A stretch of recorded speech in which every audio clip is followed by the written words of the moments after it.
Eksiğimizi tamamlaştırımız hürmetli vatandaş ve ayada haberini akıl görüp la muhakemini başlayıp gitmemeni geçirenler. Şangan memuriyet başlığı Lin Jingyi yani bir kıtım hep o soru diyor. Onu tahtın çöğüş diyen elrayı boşap giten de kanda. Mavzulu haber 6. ayının 18. günü Amerika avazlayan Xitaylı programı silan kılındı. Haber bundan başladı.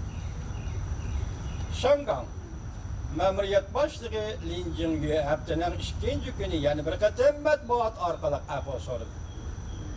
Mütehassisler mındaqdı işte. Beycan belki Lin Jingyi payda kılgan avarçılıktan narazı oldu. Biroq memur rayın başlığını almashtırış vaqt ketdi. Lin Jingyi eni qo'llaydigan ovozlarni mushu vaqtda anglashga boshladi. Şangan memuriyet başlığı Lin Jingyi haftanın 2. günü yani 6. ayının 18. günü tushdan keyin soat 4'te muhbirlarni kutib eleş yig'indi o'tkazib, bir necha kun ichida 2 qatim matbuot bilan ko'rishgan bo'ldi. Va muhbirlar mundaq dedi. Bu voqeada yaralanganlarning darhol asliga kelishini umid qilaman. Bu jamiyatning bo'linishini yemlashimiz kerak. Chunki Şangan biz ko'pchilikning Şanganidir. İki haftadan beri tinchlik ve aqliy ravishda qochqinlar qonunni diqqat qilishga erishdi. Namoyishchilar hukumatga noroziligini bildirdi va umidini bildirib o'tdi. Bo'lib mendan norozi bo'lganligini bildirib o'tdi. Ko'pchilikka shuning uchun men samimiy afv so'rayman Şangan xalqidan.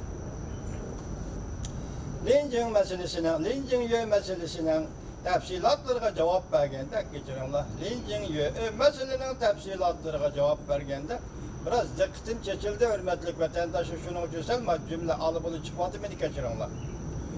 Taxtdan tushmaslik masalasidan o'zini qochirdi. Nurg'un planlarimiz daha tamamlanmadi. Ko'pchilikning birlikda Şanganni qurishini umid qilaman. Onundan başka Lin Jingyi vaqtni kechiktirish to'g'risida gap qilmadi. Fakat hükümet bu qonun o'zgartishni qayta tilga olmaydi degan so'zni ta'kidladi. Lin Jingyi muxbirlarni kutib olishdan burun oshkor o'ttirga chiqmagan. Xabarda ko'rsatilishicha bu bak azoblangan emish.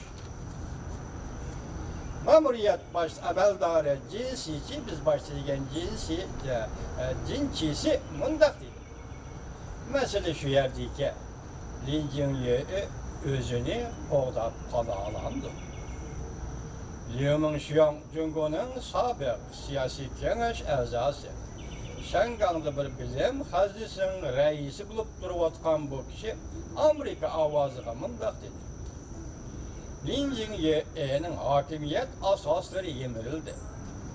Bir hafta içinde 1.300.000 adam çıkıp namoyish qilsa, arkasında 2 milyon adam ko'chaga chiqib namoyish qilsa, 7 milyon nüfusu var bir shahar uchun aytganda 4 xat. Xitoy xati hisobida 4 xat. Xitoychada 4 xat. Xalq qalbidan ayrılığı tükeşti. Liu Xiang torbetiga mundaq yazdı. Lin Jingyi'nin 5 cinayetini tizip çıktı. Bunun içinde birincisi, del hazır. Amerika Cumhur söhbeti yemirilgende. Umumi yüzlük soğuk münasebetler uruşi tarafki yüzlengende. Lin Jingyi qonun o'zgartmoqchi bo'lib, Şangan'da bo'yintovliqning siyosat yoki siyosiy bo'yintovliqning o'tini tashtirdi. Markazga oborchilik deb rais Xi Jinpingning yuziga qora surkidi. Lin Jingyi'nin Şangan'da inovasi to'kildi. Qochqinlar qonunni o'zgartmoqchi bo'lib, xalqaro jamiyatning sezgir nervlariga chaqilib, xalqaro munosabatlarda misli ko'rilmagan ofat paydo qildi. bu derecede zor siyaset ve Brian çapkınlığın yetip gelişine hatta cümle kayma kütmegen idi, oylamagan idi. Hani meselmiş yani değil mi? Cungolıkların siyasi sezgürlüğünün kançılık ekenligini müşahedin bilvarsınız bu.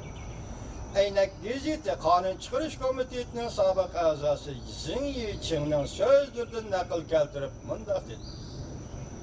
Linjin yö'e təxtin düşüp ikinci bölüske təxti çıqqandı mı? Mesele kılalamdı. Ya Şangan'ın meselesi çok doğru katlandık meseledir. Şangan'da Cungoluk işlenmeydi. Siyasi tözümden naraz Çin efendi bundak dedi.